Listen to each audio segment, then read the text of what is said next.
ಇವತ್ತು ತೋರಿಸ್ತಿರೋ ಜಾಗ ಬಂದು ಬೆಂಗಳೂರಿನ ಫಿಶ್ ಅಕ್ವೇರಿಯಂ. ಇದಿರೋದು ಕಬ್ಬನ್ ಪಾರ್ಕಲ್ಲಿ. ನೋಡಿ, ಒಂದು ಚಿಕ್ಕದಾದ ಟನಲ್ ಮಾಡಿದ್ದಾರೆ. ತುಂಬ ಬ್ಯೂಟಿಫುಲ್ ಫಿಶಸ್ ಅದರೊಳಗಡೆ ಇದೆ. ಹಾಗೆ ಒಂದು ಚಿಕ್ಕದಾಗಿ ಒಂದು ಪಾಂಡ್ ಮಾಡಿದ್ದಾರೆ. ಅಲ್ಲಿ ಸ್ಮೋಕಿ ಎಫೆಕ್ಟ್ ಕೊಟ್ಟು ಫಿಶಸ್ನ ಬಿಟ್ಟಿದ್ದಾರೆ. ತುಂಬಾ ಚೆನ್ನಾಗಿದೆ. ಹಾಗೆ ಫಸ್ಟ್ ಫ್ಲೋರಿಗೆ ಬಂದರೆ ಆ್ಯಂಬಿಯನ್ಸ್ ಅಂತೂ ತುಂಬ ಚೆನ್ನಾಗಿದೆ, ಕಲರ್ಫುಲ್ ಆಗಿದೆ. ಮಕ್ಕಳಿಗಂದ್ರೆ ತುಂಬ ಅಟ್ರ್ಯಾಕ್ಟ್ ಆಗುತ್ತೆ, ಅವರು ಕೂಡ ಎಂಜಾಯ್ ಮಾಡ್ತಾರೆ. ಜಲ್ಲಿ ಫಿಶಸ್ ಇದೆ, ತುಂಬಾ ಚೆನ್ನಾಗಿದೆ. ಅದೇ ಮೇನ್ ಅಟ್ರಾಕ್ಷನಲ್ಲಿ. ಹಾಗೆ ವೆರೈಟಿ ಆಫ್ ಫಿಶಸ್ ಅಲ್ಲಿ ಇಟ್ಟಿದ್ದಾರೆ. ಹಾಗೆ ಟಾರ್ಟಾಯ್ಸ್ ಇಟ್ಟಿದ್ದಾರೆ. 2 ಫ್ಲೋರಲ್ಲಿ ಸೆಗ್ರಿಗೇಟ್ ಮಾಡಿದ್ದಾರೆ. ಚಿಕ್ಕದಾಗಿ ಅಕ್ವೇರಿಯಂ ಇಟ್ಟು ಆ ಫಿಶಸ್ನ ಸೆಗ್ರಿಗೇಟ್ ಮಾಡಿದ್ದಾರೆ. ಹಾಗೆ ವೆರೈಟಿ ಆಫ್ ಯೂನಿಕ್ ಫಿಶಸ್ ನೀವು ನೋಡ್ಬೋದು. ತುಂಬ ಕಲರ್ಫುಲ್ ಆಗಿದೆ, ಪೀಸ್ಫುಲ್ ಆಗಿರುತ್ತೆ.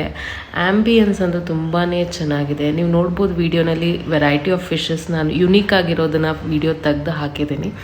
ನೀವು ಏನಾದರೂ ವೀಕೆಂಡಲ್ಲಿ ಪ್ಲ್ಯಾನ್ ಮಾಡ್ತಾಯಿದ್ರೆ ಈ ಪ್ಲೇಸ್ನ ವಿಸಿಟ್ ಮಾಡಿ. ತುಂಬಾ ಚೆನ್ನಾಗಿದೆ. ಹಾಗೆ ನಿಮ್ಮ ಎಕ್ಸ್ಪೀರಿಯನ್ಸ್ ನನ್ನ ಹತ್ರಕ್ಕೆ ಶೇರ್ ಮಾಡಿ. ಅಡಲ್ಟ್ಸ್ಗೆ 118 ರುಪೀಸ್ ಆ್ಯಂಡ್ ಮಕ್ಕಳಿಗೆ 47 ರುಪೀಸ್ ಚಾರ್ಜ್ ಮಾಡ್ತಾರೆ. ನೀವು ವಿಸಿಟ್ ಮಾಡಿ. It is very great for the weekend. Thank you so much.